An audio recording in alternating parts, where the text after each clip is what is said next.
I have been playing A Plague Tale Requiem. Oh, how is that? The reviews from last week that we talked about seemed to be like kind of generally positively mixed. How are you feeling about it? Yeah, so like the scores have kind of equaled out to like, an 84. It's 86 on Xbox Series X, 83 on PS5, which I think is a pretty that's a good score. Like An 83, yeah. Yeah, I think we're looking at it's over 80. It's doing well. I like the first game a lot. I thought it was good. Little basic, basic in terms of like its combat variety, its puzzle solving variety, but not so basic in terms of its like story, in terms of its world, in terms of its themes. This one is really. I think last week I was like, "Are you sure you don't want to play the first one before playing this one?" Yeah. I don't know if you have to. With this game, you just got to know that your little brother Hugo got some problems with him, and you're trying to solve these problems. So here's what I know about A Plague Tale: Innocence. Yeah, there you go. Let's hear it. Like, to my understanding, the first 90% is about very sad people in France, like trying to escape from rats, and like it's about like an older sister and her younger brother who she doesn't really know, and like they're like getting to know each other over the course of their rat adventure. And then the last 10%, he becomes like a rat god and starts like having rat powers. Is that right? Yeah. Sorry, I guess spoilers for what I think Plague Tale's about. Yeah, so I mean, in the beginning of this game, it's heavily implied that your brother can control rats. Okay. And like literally that's what's happening, and it's kind of like your quest in this game is to heal your brother, which kind of was the quest in the other game to a certain point, to free him of this plague. I forget the name of the thing that he has that is basically like causing him to eventually die. It's like a plague that's taking over him, and this thing basically allows him to control these rats, and the rats are kind of like the harbinger of the end. And when they start off kind of like taking him to this town so they can take him to this like church who is like ready to help him get rid of this disease. But of course you start having, religious medicine put on him, and the demons inside of him are like, what's the good idea not to do? Make me mad. And then he starts like destroying the town slowly but surely. So the game is basically you trying to find a way to heal your brother in a way that is going to actually heal him and not create more danger wherever you go. Because one of the things is like wherever he goes, he destroys it. So far in the game, I am 5 chapters in of 17, I think. And I probably significant way. Yeah, I probably played like 7.5 hours, 8 hours of it. You're not playing as your brother yet, like you did in the last part of the game. They kind of like are just moving that. I'm assuming you'll get like the power upgrade at the end. Got it. Okay. But the powers that you do have, you attack with this sling, and you also have this friend, Lucas, who is like a budding alchemist who learns how to use like fire powers and alchemy powers and things like that. So you have a couple of different elements that you can put on your sling. You have fire, obviously. Then you have like this powder, like a sulfur powder that like puts out flames.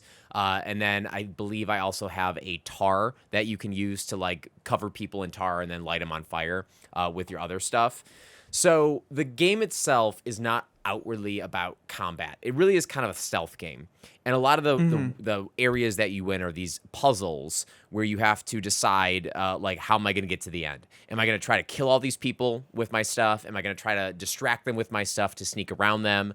Am I just going to run through it and hope no one hits me with a spear? And you're actually rewarded like points, these like passive upgrade points for how your play style is. And a lot of the game is like your character, Amicia, who is this like pretty like strong and cool girl character.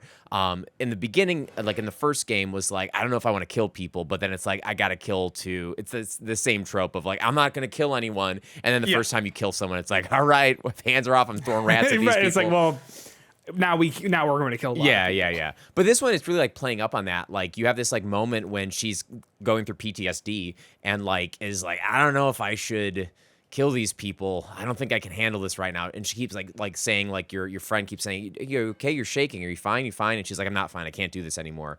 And then like she has this like moment of rage where she just basically, your friend is like, we gotta go, and she's like, no, and she starts like killing everyone. And like she's dealing with this stuff the whole time, like really like what it is, like what this world is doing to her, because it's a world filled with death. I mean, literally these towns that she's going to are filled with dead bodies, filled with corpses, filled with people doing horrible things to each other. And like she is there trying to like protect her brother, who is also being like possessed by like a demon plague. So like her brother is also doing these like horrible things and that she's witnessing, and she's like trying to protect her brother, but like should she be protecting her brother? Like, is that really the right thing to do, or is she causing more death and murder to people? So all these things are being played out, and I think the story itself is like fine. I think it's like really hitting that initial incident point. I know I'm like 5 chapters in, but it's really hitting the initial incident point of them trying to find an alternate way to solve her brother's illness. And like I think the story stuff is cool. I think I forgot the passive upgrades, like whether you attack, whether you sneak, or whether you distract, you get different upgrade points for all those things. So your gameplay style rewards you not with like narrative choices, it rewards you with different upgrades for those skills. So like for if you sneak a lot, you get better at sneaking. Duh. If you fight a lot, you get better at surviving getting hit. If you do a lot of like distraction stuff, you're better at like distracting and creating things like that. So you get like perks as you go through that.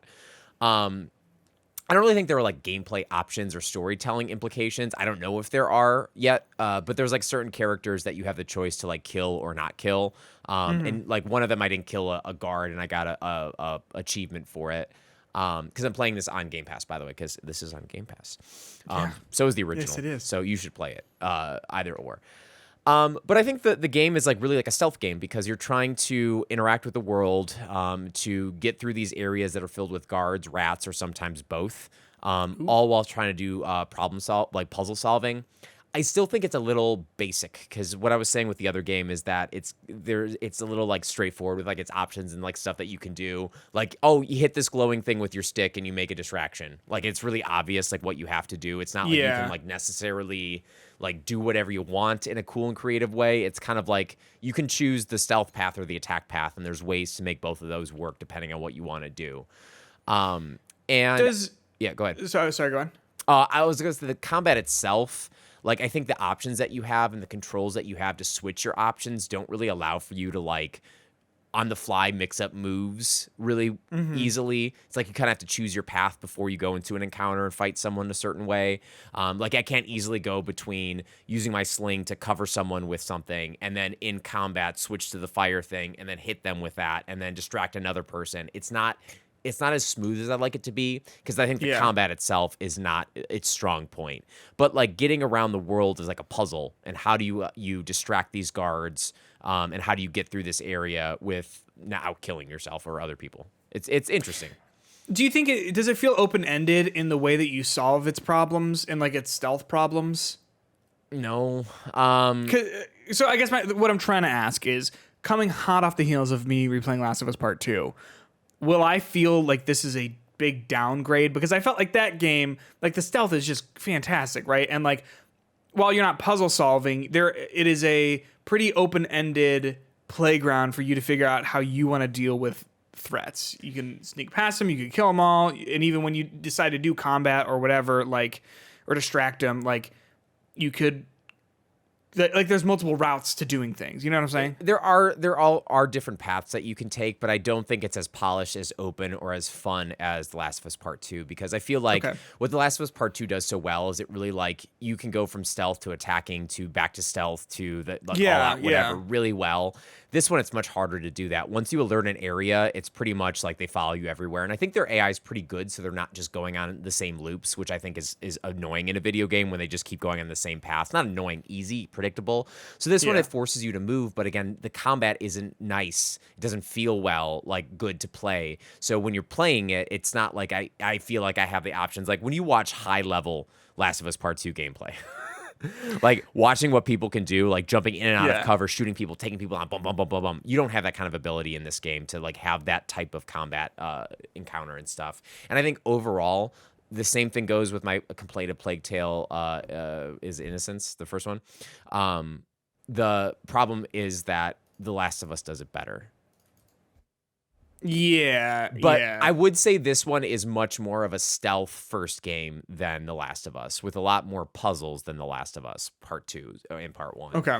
So, like, I think the way this game is meant to be played is to be sneaky and try to, like, not initiate combat and use your alchemy Sure. and stuff to, like, help people. And there's more outward puzzles to solve and stuff. But it's like, I mean, it's like The Last of Us is like a 95. This is like an 85. Like it's still like a good game. It's just like Yeah. when you have something like The Last of Us to compare it to, it maybe not. It's probably not the best thing to compare it to for its own sake, because The Last of Us Part 2 is such like a well-oiled machine. But Sure. yeah, so far, like, I'm gonna keep playing it. I'm interested. The story is slow to start, but I feel it picking up. I feel like a lot of the stuff they're doing with the characters is interesting. It feels like you're always doing something different, so it's not like you're just going through these like similar encounters all the time. Sometimes you have puzzle stuff. Sometimes like you have I gotta escape from this prison area. Sometimes you have just straight up combat areas and arenas that you have to get through. So there's always something different. Oh, they also have the stereotypical like a big wave of rats are following me from behind, so I'm running towards the camera.